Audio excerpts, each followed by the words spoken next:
You are liable to get whiplash from all of the twists and turns in oil strategy involving the war. Wait, the Ukraine war or the Iran war, you might ask? To which I answer, yes. But today we will be mostly focused on the situation in Ukraine. You see, this week, Ukraine unleashed multiple massive attacks on some distant oil infrastructure. The corresponding explosions have disabled about 40% of Russia's export capacity, effectively reversing the gains that Russia hoped to make from the Iran war constricting crude supply. It is a big moment in the overall conflict, and it deserves a closer look. But let's rewind, because it is important to understand how many times Ukraine has changed its precise oil infrastructure strategy, and why it has made those changes. You have probably watched this time-lapse a few times before on this channel. It tracks Ukraine's broader energy infrastructure campaign since the middle of last year. And if you can hold off on blinking for a few seconds, you will see that the bulk of these targets are oil refineries. Apologies that the tracker stops at the end of 2025, but Maduro and the Ayatollah diverted my attention. Suffice it to say that the overall campaign has continued, and evolved. At the start of the campaign, refineries were the right target. They sit at the top of the oil value chain. Crude is worth less than proper petrol. So if you destroy the refined products, then all of the labor and capital used to get to that point are effectively wasted. It did not hurt that the refineries are relatively soft targets. Imagine tanks upon tanks of highly flammable liquids just sitting there out in the open, waiting for someone to light a match. Well, that type of opportunity was exactly what Ukraine wanted to find in the early phases of its long-range drone program. No need to figure out how to get a large warhead on a drone.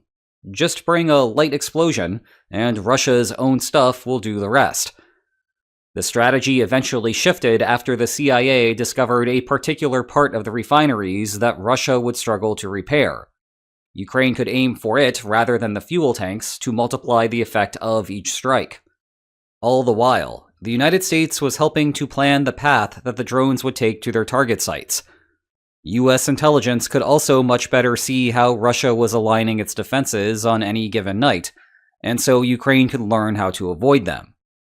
The White House was okay with this because it effectively removes supply from the global market. The United States being a net exporter, this would more or less be an economic wash for the country. Gas prices might go up, yes, but the difference was not necessarily discernible to consumers. Hold that thought for later. You know, it will not surprise you to find out that gas prices are dominating the news cycle right now, potentially costing Americans more than the value of their tax refunds, and with even the Postal Service adding a fuel surcharge to package deliveries. Never mind what the Iran war is doing to international markets. But thanks to the sponsor of today's video, Ground News, we can highlight something that was easy to miss. Over on their blind spot feed, I discovered this story about the United States easing sanctions on Belarus to mitigate the effects of fertilizer shortages, a less discussed aspect of the Hormuz shutdown. There was relatively little coverage of this story on the right. And I can also ensure that I am getting a broader perspective by toggling whether I look at the international feed or something more tailored to my location. Moreover, by going to ground.news/linesonmaps or scanning the QR code on your screen, you can take an excellent 40% off a Vantage plan to gain access to all of these features and more.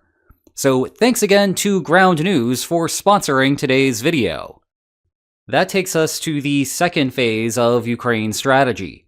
With Russia's oil refineries down, the Kremlin needed a plan on what to do with the excess crude that its wells kept pumping up. Naturally, the solution was to ship that crude abroad. However, exporting the excess was easier said than done. The global tanker market was not set up for the post-2022 system. Russia previously exported to Europe, involving relatively short trips for the tankers involved. Now those tankers were having to travel to India or China.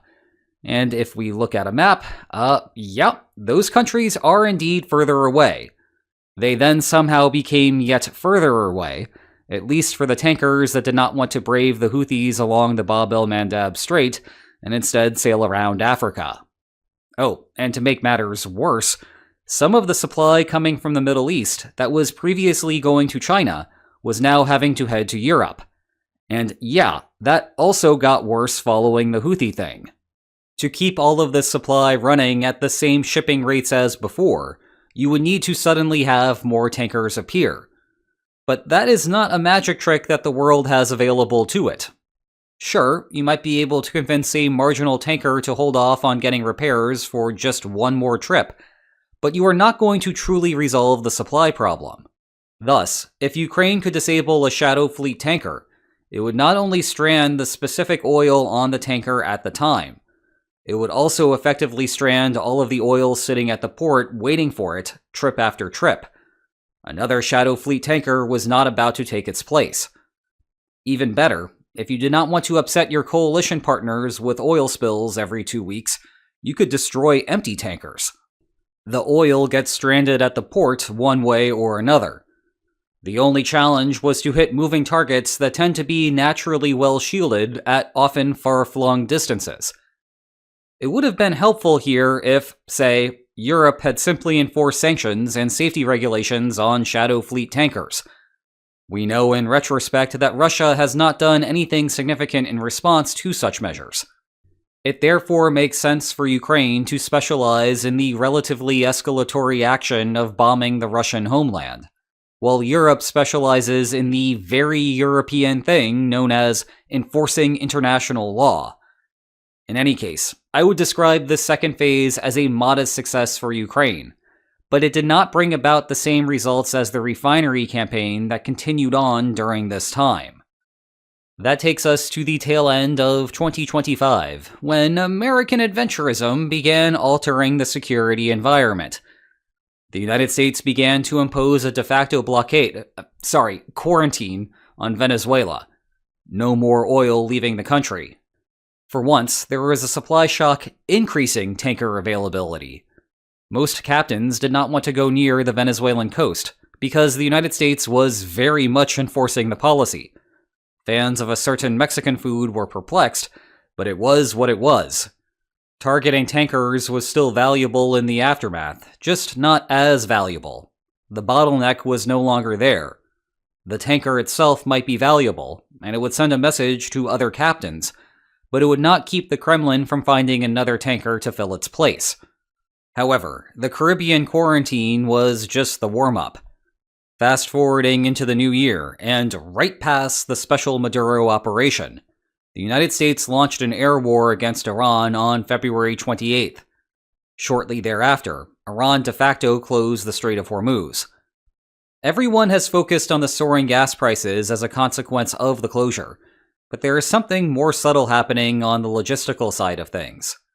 Yes, there have been some tankers stuck inside the Gulf for weeks now, but there are yet more tankers that dare not go into the Gulf and are therefore looking for something else to do, like, say, go pick up some oil from Russia. It remains sensible to disable Russian Shadow Fleet tankers when the opportunity avails itself. It remains sensible for European countries to enforce their own regulations on Shadow Fleet tankers. But if you are a strategic planner in Kyiv, it no longer makes sense to have a laser focus on tanker targets. And that takes us to the events of this past week. It appears that Ukraine has shifted focus yet again. Now the crosshairs rest over Russia's oil export terminals. To be clear, this is not entirely new. Export terminals briefly blinked on that timeline from the beginning of the video. But hitting ports along the Baltic Sea is a challenge, given the distances involved. And because the export terminals are harder to make go boom, you might want to have a larger explosive on board the drones that you send over there. That is a bad combination, lest we forget from the Diego Garcia incident that the way you send a projectile further is by shrinking its warhead. The math of payloads aside, think about why we have arrived at this evolution. There is now a glut of oil, and there is now a glut of tankers. What there is not a glut of, and what is also not easy to expand, is the number of export terminals that Russia has. Destroy those, and you still destroy the entire ecosystem. Well, let me start with the standard fog of war caveat. Some of the precise details of the story here vary based on the source, but something like the following happened. On March 22nd, Ukraine sent a giant drone wave over to the Primorsk oil terminal up along the Baltic Sea. The strikes aimed toward the terminal's berths, also igniting a couple of tankers that were loading at the time. Primorsk's normal exports of 1 million barrels per day are now just accumulating on land. And yet, that was just the warm-up. On March 25th, Ukraine sent its largest drone wave of the year, thus far, to the neighboring Ust-Luga terminal, with maybe some double-tapping Primorsk. The result was yet more suspended operations, perhaps because the Ust-Luga rail system had been severed. There may also be tankers on fire sitting at the berths. Either way, another 700,000 barrels per day were removed from the board. Then, just to make sure that everything would remain a mess, Ukraine struck Ust-Luga again on March 27th. Fog aside, what we can be confident about is that the fires there continue, meaning that one way or another, the oil shipments are not happening at the time of this writing. Bear in mind, though, that a lot of money is at stake here, so Russia will restart exports the moment that it is feasible. For now, let's do some quick math. Primorsk and Ust-Luga combine to account for 40% of Russia's oil exports, meaning that Russia now only retains 60% of its export capacity. Using West Texas Intermediate as the benchmark, 60% of $94.73 comes out to $56.84. By comparison, pre-Iran War, West Texas Intermediate sold for $67.02. In other words, these attacks have more than countered the effect of Iran's closure of the Strait of Hormuz. To be clear, this is not an exact figure. Russian oil is not priced the same way as West Texas Intermediate is. Russian oil does broadly follow global prices because of basic market forces, though, and we can more clearly observe changes to West Texas Intermediate prices. Thus, the percentage comparison is fair, and it is favorable to Ukraine. To be clear on another dimension, this does not make the Strait situation any better from Ukraine's perspective. What would be yet better for Ukraine is if the Iran war was not happening, oil still sold for $67 per barrel, and Ukraine had disabled Russia's Baltic terminals. Zooming out, the terminal attacks raise two important questions. First, one wonders whether the United States assisted with intelligence for this operation. The Trump administration is no longer keen on doing anything at all that elevates gas prices. Heck, we have seen waivers on secondary sanctions for countries importing Russian oil and Iranian oil. So helping here would represent a significant inconsistency in White House policy. Either that, or someone at the CIA or elsewhere just told Ukraine the information anyway, having not explicitly been told not to. Ain't no rule that says you can't give Ukraine intelligence. And there have been reports indicating that the intelligence community is much more interested in helping Ukraine than the White House is. In any case, it is good news for Ukraine. Either the intelligence is still flowing, or Ukraine is capable of executing these strikes on its own. The other question is whether the operation is sustainable. Russia probably will not be down 40% capacity forever. It would not surprise me that some portion is back up and running by the time that you listen to this. And in terms of trying to undo Russia's repairs, if oil terminals are the new key target for Ukraine, you would imagine that Russia will reassign its defenses accordingly. Oddly, that may involve putting more air defense inside of Belarus, as one of Ukraine's two flight paths appears to have spent substantial time over Russia's Union State partner. Ukraine's drones did not have a perfect execution of this attack. Two went off course, one appearing to have clipped a tree in a wooded area of Latvia and then crashing without incident. It is rare to see genuine photos like these, but what you are looking at now came straight from the Latvian Defense Ministry. The other off-course drone hit the chimney of an Estonian power plant, but otherwise did not cause any damage. Learning and iterating are key to changing the headline from 40% currently offline to 40% offline, period. Keep that in the back of your mind. So, what are our takeaway lines for today? Ukraine has adapted its energy infrastructure campaign as the war evolves. Currently, the export terminals are Russia's weak point. Ukraine has temporarily taken 40% of that capacity offline, which more than offsets the economic gain from the Hormuz closure. But the work for Ukraine is not done. Thanks again to Ground News for sponsoring today's video. Go to ground.news/linesonmaps or scan the QR code on your screen to take a fantastic 40% off a Vantage plan. As for me, that marks 28 consecutive days in the books. I think adult responsibilities are going to get the best of me next week, but this has been an interesting streak while it lasted. Check out some of my other videos to keep the party going. And if you enjoyed today's video, then please like, share, and subscribe, and I will see you next time. Take care.